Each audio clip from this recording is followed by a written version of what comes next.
Hey, what's going on, everybody? It's Robbie here. I know it's been a while since I made a video on this channel, so I just wanted to check in with you guys on obviously a topic, as many of you know, that's near and dear to my heart, and that is, of course, Boston sports. And just sort of do a little quick state of Boston sports video here, because obviously there's been a lot going on over the past, especially over the past year, in Boston sports. So I guess we'll start out with the teams that are in season right now, being the Red Sox and the Patriots, who obviously are in the middle of preseason.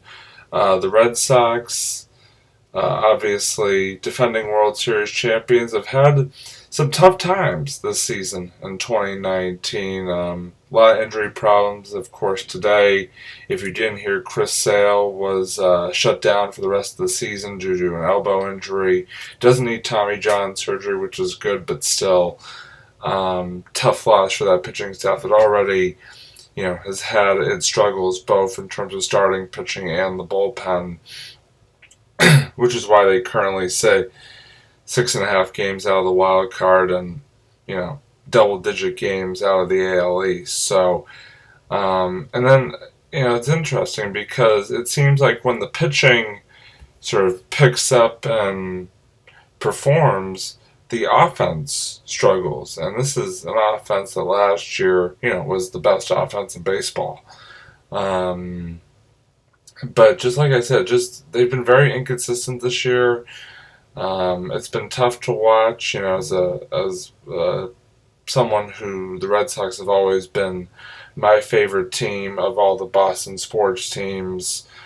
Obviously, you can kind of hang our hat on the fact that we won last year, but still, expectations here are so high that we just expected a lot more from the team this year, and the fact that they're underperforming like they do is very frustrating. In terms of playoff aspirations for them, I don't know. I just can't see it right now, just with how far they are back, and I know they've won 5 in a row at the time of this video, but at the same time, I just don't know if they've dug themselves, especially in the wild card, into too deep of a hole that whether or not they can climb out of it. So I really hope I'm wrong.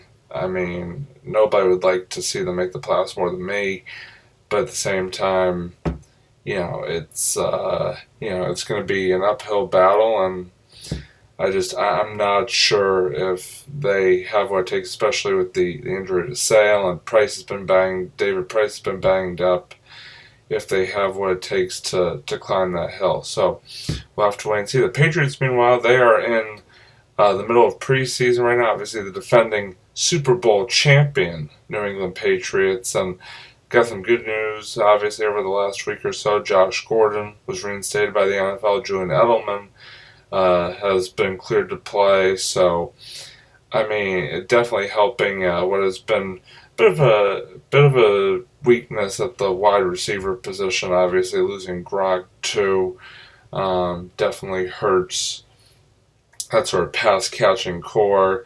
Defense looks really solid. They were very impressive in the preseason opener. I know it was just against the Lions, but saw a lot of young guys stepping up, making plays. Was very impressed on the offensive side in that first scrimmage by Jarrett Stidham, rookie, making his first NFL appearance as quarterback, and seemed to throw the ball pretty well, made some good decisions. So, obviously Tom Brady is the GOAT and will be leading this team towards hopefully another Super Bowl this year. But I think my prediction, and this is going to surprise maybe some people, my prediction is the Pats are going to go 12-4. I think they're going to be the number 2 seed in the AFC again, like last year. But I think that they're going to find a way, whether it means winning in Kansas City again or whatever the case may be. I think they're going to find a way to get to and win their 7th Super Bowl title. And what that means for Brady, if they win again, will he call it quits or whatnot? I mean, it remains to be seen. So, But very excited for this upcoming Pat season, which will begin 2 weeks from Sunday, I believe. Yeah, 2 weeks from Sunday is the season opener against Pittsburgh. So, again, just very excited for another season of NFL football. Now to the teams in their off seasons. Currently, the Celtics and the Bruins. Obviously, the Bruins, ended the season in a bit of heartbreaking fashion. Losing in Game 7 of the Stanley Cup Finals to St. Louis on their home ice. Unfortunately, just played their worst game of the season at the wrong time.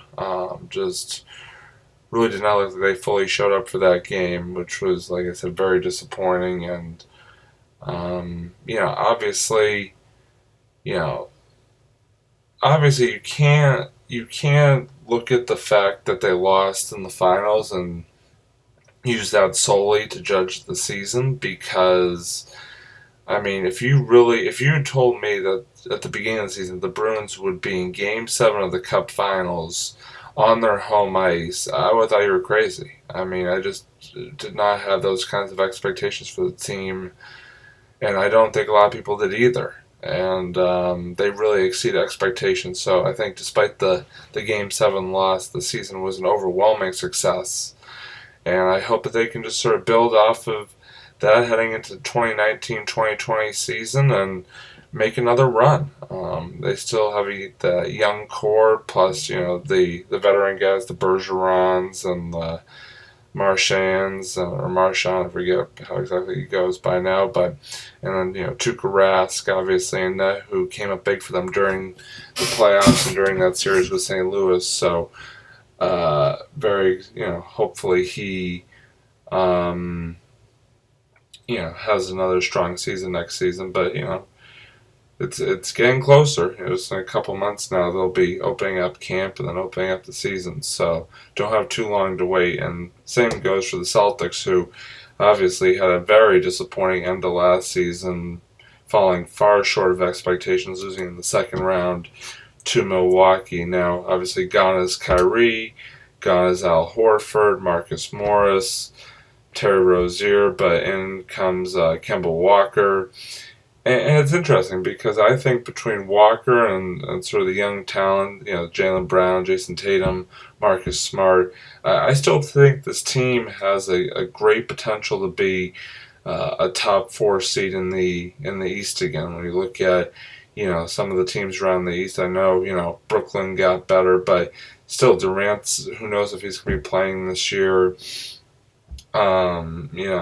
Philly, will be a challenge once again, but and then Milwaukee, Toronto lost Kawhi. So I definitely see this Celtics team as a team that is going to be very competitive.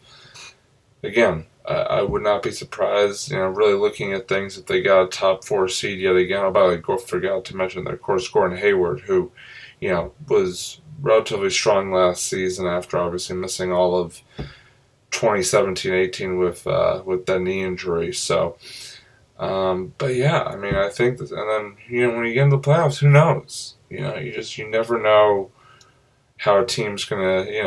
Teams just have the ability to turn it on. You look at all the LeBron teams, of Cleveland and Miami, and you look at a team like Toronto or Milwaukee, who just really turned it on come playoff time last year.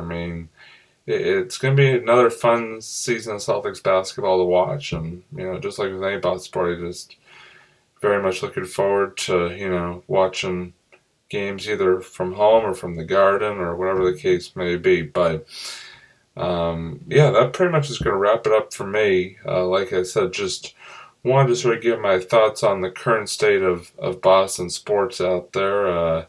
Obviously, a lot of excitement going on, and thanks as always for watching, you guys, checking out my video. Again, I know it's been a while. Hopefully I'll get some more of these up during, football season and all that. We'll have to see. But I'm Robbie, and like I said, thanks for tuning in.